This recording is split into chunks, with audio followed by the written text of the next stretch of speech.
But I think if you really look at the root of it, and no one wants to admit this, you know, everyone deals with ego in some way or whatnot, but I think it's the competition with your peer group. You know, if you're trying to, well, my calves are bigger and this is better and we sold ours for this much and you know, so it looks good on that side, like, well, why would you switch then if your calves are bigger and selling for more money? If you figure these processes by the acre, not by the cow, the May-June thing, I mean, it wins hands down on our place. That's all I can say about that. I'm old enough to go back when habit was just everybody turned their bulls out on the 4th of July. And so you were always middle of April calving. And then bigger cattle came in, and people thought that the valuation, your profitability was based on how big the calf was. Well, you had two ways to do that. You could either try to improve the genetics, use some bigger breed of cattle, or you could just calve earlier. And so a lot of producers in our area just kept backing up. And so April 10th wasn't early enough. Then they went to April 1st. And then we started going into March. And then pretty soon it was March 1st. And it was like, well, if a little bit, how far do you go? Why wouldn't I change to May calving? What was the hardest thing for me to do? And today, even today, what do I look at and I go, oh, maybe I'm not doing this right. And the hardest thing for me to do is when I hit August and I look at my calves and they're 300 pounds. And you can drive down the road and you see the neighbor's calves and they're 600 pounds. There is some amount of gut check there where I go, okay, my calves aren't as big and my neighbors all see it, and that can be very hard to just mentally deal with in a world where, you know, the ego says you should have bigger is better.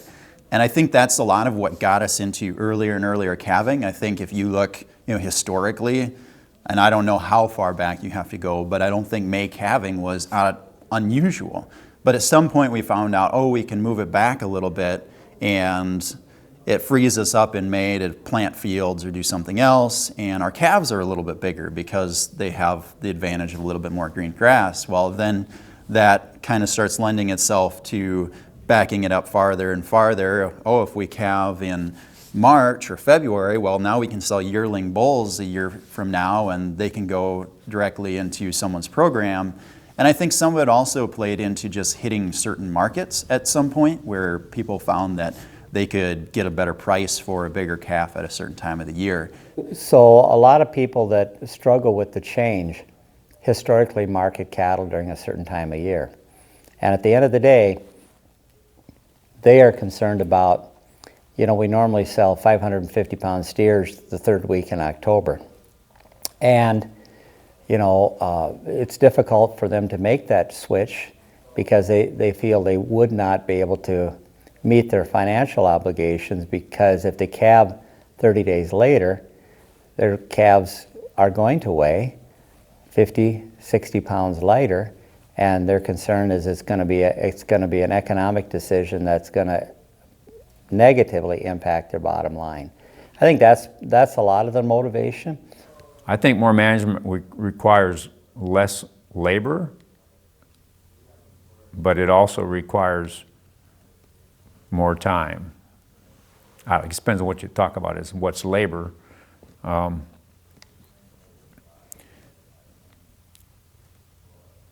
be a really profitable rancher, you have to spend a lot of time strategizing. And I believe that's the key thing that doesn't get done with most ranches is we don't strategize. That's just sitting under the shade tree, thinking about what we ought to do, sitting at your desk, looking at your numbers, looking at your maps, and strategizing, thinking about where you want to go, how you're going to get there, and asking, really, I think the biggest question that we ask is why. When you asked, we talked about, when you talk about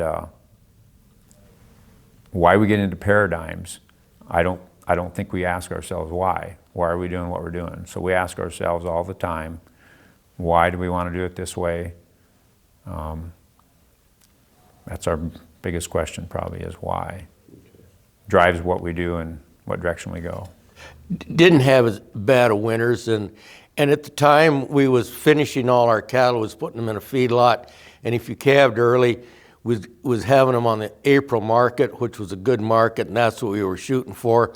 So that's why we was calving as early as we were, and didn't have bad weather, and so we was doing that. The biggest deal, I guess, is a paradigm shift. When you sell, when you think you need to sell, what your options are. I've always heard growing up that ranchers complaining and saying, I wish we could put our calves in a grain bin like farmers can put their grain in and wait for a better market. And the later calving seems to me, in everything I've done with my experiences, that's the best grain bin we have. Because if the market's right, you can sell them calves in the fall right off the cow. You can background them. You can take them through for a while, sell them. You can take them all the way to green grass. You can take them all through grass and sell them as yearlings. It gives you so many more options for marketability, as versus coming in with a heavy calf in the fall that has the only other option of going to the feedlot. Most people don't know their costs at all. They just do it the same way that Grandpa did. I think a lot of ranches are based on a 1960s paradigm. We had cheap machinery, we had cheap fuel, cheap labor, and our hayfields were still productive and abundant then. And most of us are still operating on that paradigm, and it doesn't work anymore. The costs, the machinery costs are out of sight. Even our grass hay, I've really calculated this down. Our grass hay, which is supposed to be the cheapest hay, by the time we get it fed is $100 a ton.